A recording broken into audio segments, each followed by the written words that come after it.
Ticket final था रविंद्र सिंह भाटी का शिव से, और बाड़मेर से प्रियंका चौधरी का फाइनल था, फिर भी एंड वक्त पे उनका टिकट काट दिया गया।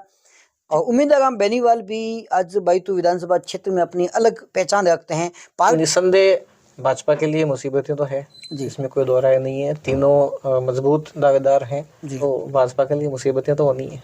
भाजपा की अगर जो विधान लोकसभा की टिकट यदि किसी नए व्यक्ति को जाती है तो कोई आश्चर्य की बात नहीं है। हाँ, आश्चर्य नहीं होगा अगर भाजपा और निर्दलीय की टक्कर हो जाए तो। जी नमस्कार, आप देख रहे तिनका टीवी राजस्थान। मैं हूं आपके साथ रानीदान रावल। पहले राजस्थान में विधानसभा चुनाव हुए, अब पूरे देश में लोकसभा चुनाव की रणभेरी बजने वाली है। उसी के बारे में हम आज बात करेंगे। हमारे साथ जुड़ चुके हैं बालोतरा के वरिष्ठ पत्रकार चेतन जी शर्मा। नमस्कार।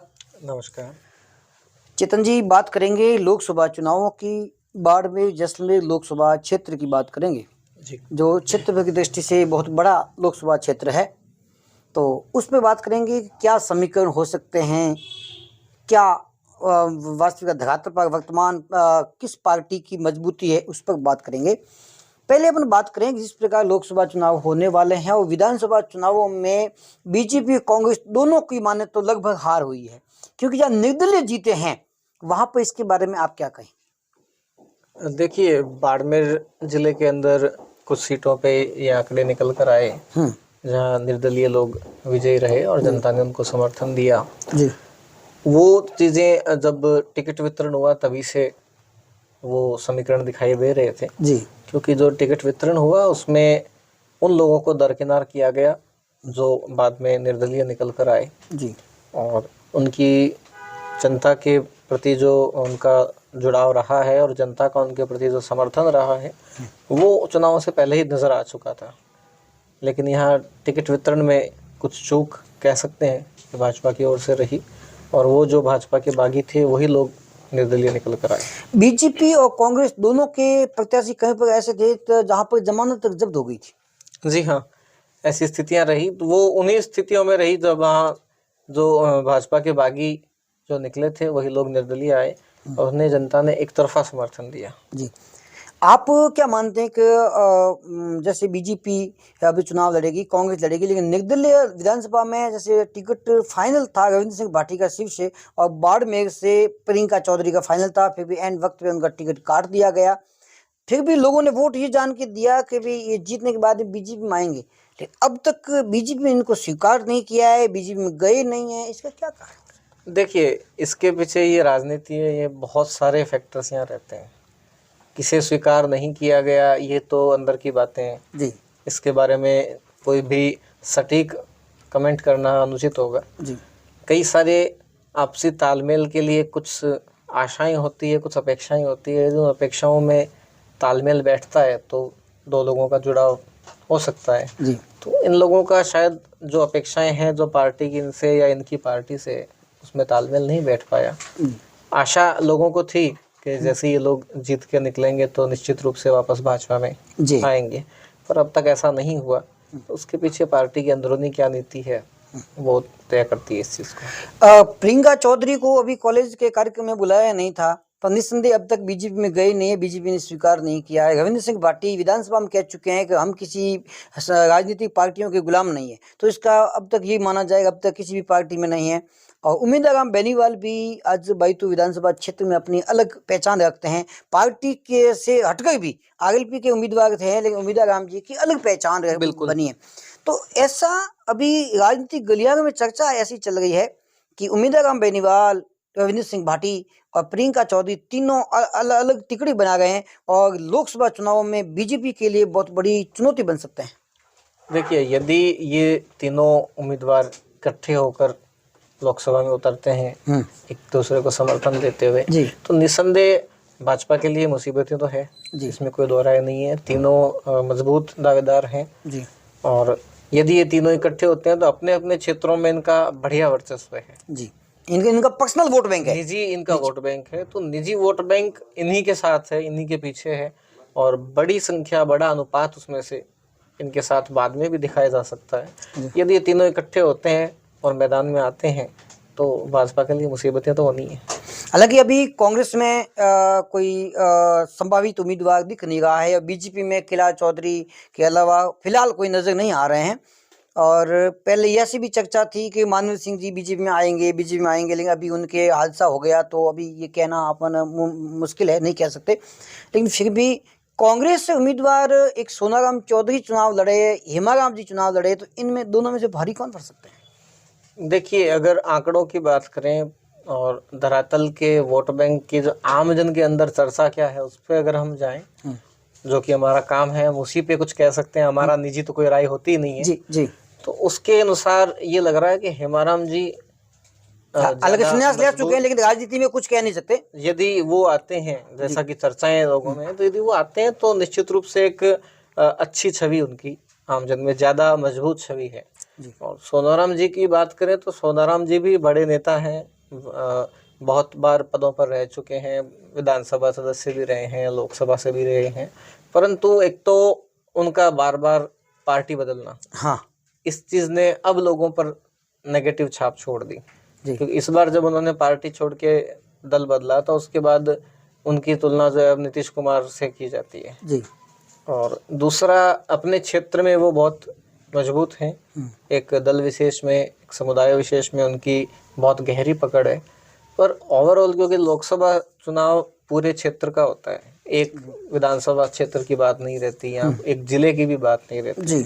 बहुत बड़ा क्षेत्र यहाँ कवर होता है और सभी समुदाय उसमें शामिल होते हैं, सभी समुदायों की उसमें महत्व रहता है। तो उसको देखते हुए हेमाराम जी तुलनात्मक ज़्यादा मजबूत नजर आ सकते हैं। रविंद्र सिंह जी बाटी की यदि बात करें, माना कि बाई चांस, क्योंकि राजनीति में कब क्या होता है कोई पहले कह नहीं सकते, तो यदि रविंद्र सिंह बाटी बीजेपी में आ जाते हैं और इनको यदि लोकसभा चुनाव लड़ने के लिए तैयारी कर दी जाए तो? देखिए, ये मैं खुद भी आपसे कहने वाला था कि ये राजनीति है, और ख़ास तौर पे ये वर्तमान जो भाजपा है, वर्तमान भाजपा अंदेशों से, उम्मीदों से, कयासों से बिल्कुल परे होती है। आज हम देख पा रहे हैं कि अब भाजपा में कल क्या होगा ये केवल कुछ ही लोगों को पता होता है जी। तो ये अंदर के पत्ते हैं, और इस चीज़ की संभावना भी है जी। हो सकता है कि ऐसा नया करिश्मा, क्योंकि जहाँ तक चर्चाओं की बात करें तो जो चर्चाएं मार्केट में है, भाजपा की अगर जो विधान लोकसभा की टिकट यदि किसी नए व्यक्ति को जाती है तो कोई आश्चर्य की बात नहीं है। हाँ, जो कि मुख्यमंत्री बनाना है, राज्यपाल बनाना है, राष्ट्रपति बनाना है, तो बीजेपी अचानक नाम खोलती है, मीडिया में सभी कयास, मीडिया के कयास धरे रह जाते हैं। बिल्कुल, ये वर्तमान भाजपा की जो रणनीति कह सकते हैं, जो परिस्थितियां ये है, तो उसके अनुसार लोकसभा में भी एक नया परिवर्तन देखा जा सकता है। इसकी संभावनाएं गुप्त रूप से हैं। अभी बाड़मेर जैसलमेर में माना जाए कि यदि तीसरा स्तंभ बन के उभरे निर्दलीय, और बीजेपी कांग्रेस अलग लड़े और ये भी लड़े, तो क्या इसके समीकरण सेट हो सके? जैसे रविंद्र सिंह भाटी, प्रियंका चौधरी और उम्मीदवार बेनीवाल अलग हो जाए बीजेपी कांग्रेस दोनों से, और बीजेपी कांग्रेस भी अपने में स्तर पर लड़े, तो क्या समीकरण सेट हो सकते हैं? देखिए, वैसे तो जब तक भाजपा और कांग्रेस की टिकटें साथ में तय नहीं होती, तब तक इस बारे में कुछ सटीक रूप से कहना उचित नहीं होगा। फिर भी वर्तमान स्थिति को परिप्रेक्ष्य में अगर देखें, वर्तमान परिप्रेक्ष्य के हिसाब से यदि ये तीन लोग इकट्ठे होकर एक अलग क्षेत्र से, मतलब एक अलग उम्मीदवार अपना उम्मीदवार लगाते हैं और निर्दलीय के रूप में सामने आते हैं जी, तो उस स्थिति में आश्चर्य नहीं होगा अगर भाजपा और निर्दलीय की टक्कर हो जाए तो। जी। तो अपन ये कह सकते हैं कि बाड़मेर जैसलमेर में जाट राजपूत ही जीत सकते हैं, या जाट या राजपूत। तो इससे आप क्या मायने रखते हैं? जैसे पूर्व डीजीपी सांगाराम जहांगीर भी तैयारी कर रहे हैं, आपको लगता है कि जाट राजपूत के अलावा किसी को भी टिकट दिया जा सकता है? देखिए, ऐसा कहना कि यहाँ जाट और राजपूत ही जीत सकते हैं मेरे विचार से उचित नहीं है।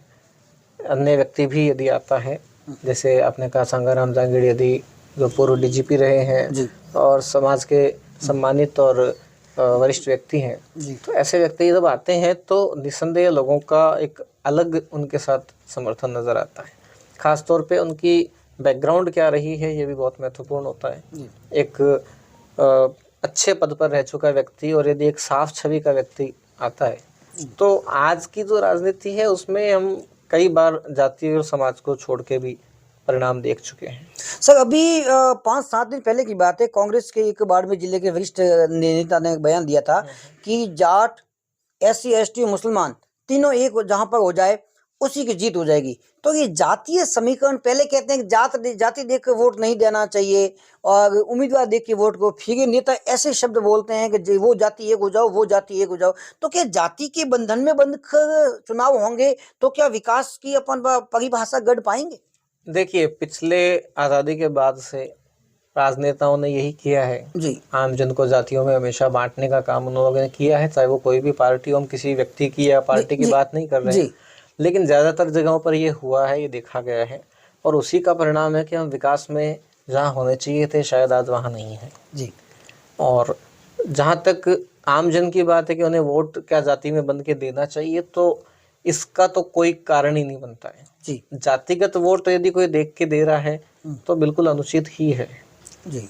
यद्यपि ऐसा चल रहा है, बड़ा वोट बैंक जाति के पीछे भी चलता है, लेकिन ये उचित नहीं है। और इस तरीके से ये जो भी सरकार बनती है वो पर्याप्त विकास नहीं कर सकती और कभी कर भी नहीं पाएगी।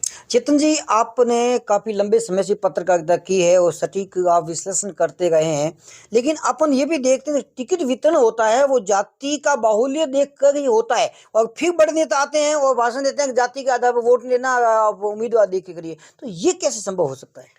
देखिए, कथनी और करनी में फर्क ज्यादातर नेताओं के साथ होता है। ये आम जन से कोई छुपी हुई बात नहीं है। नेता कहता क्या है और करता क्या, ये बहुत बार देखा गया है स्पष्ट रूप से कि वो बड़ा उसमें अंतर होता है। तो नेताओं के भाषण की बात पर हम ना जाएं। भाषण में तो हर व्यक्ति जिन पे बड़े बड़े भ्रष्टाचार के आरोप लगे हैं उन्होंने ही पहले ईमानदारी की बड़ी बड़ी मिसालें लोगों को दी गई हैं और बाद में पता लगता है उन्हीं पे बहुत बड़ा भ्रष्टाचार का मामला सामने आता है। तो वो कथनी और करनी अलग अलग होती है। कहने को ये कहते हैं जाति से बटकर काम मत करिए और उससे परे रहकर आप वोट दीजिए। हाँ, निश्चित बात है कि टिकट वितरण में जातिगत वोट बैंक को भी ध्यान में रखा जाता है और ये एक महत्वपूर्ण पहलू माना जाता है और अब तक ये हो भी रहा है। कुछ स्थानों पे हम देख पाए हैं, जैसा मैंने अभी कुछ देर पहले कहा कि जातिगत वोट बैंक से हटके लोगों ने वोटिंग की और कुछ ऐसे परिणाम निकल कर आए, पर बड़े स्तर पर आज भी ये मामला बहुत मायने रखता है। चेतन जी, ये राजनीति कहाँ तक पहुंच गई है कि स्थानीय विधायक को बाड़मेर के कॉलेज के कार्यक्रम में स्थानीय विधायक को नहीं बुलाया, फिर हंगामा हुआ, तो क्या स्थानीय विधायक को बुलाना चाहिए, नहीं बुलाना चाहिए? इसके पीछे आपका क्या तर्क रहेगा? देखिए, इस बारे में मैं स्पष्ट रूप से कुछ नहीं कह सकता, क्योंकि एक तो उस प्रकरण की जो विवेचना है ना मैंने की, ना मैंने उसकी पूरी जानकारी अभी तक प्राप्त की है, तो बिना जानकारी कोई बात कहना उचित नहीं है।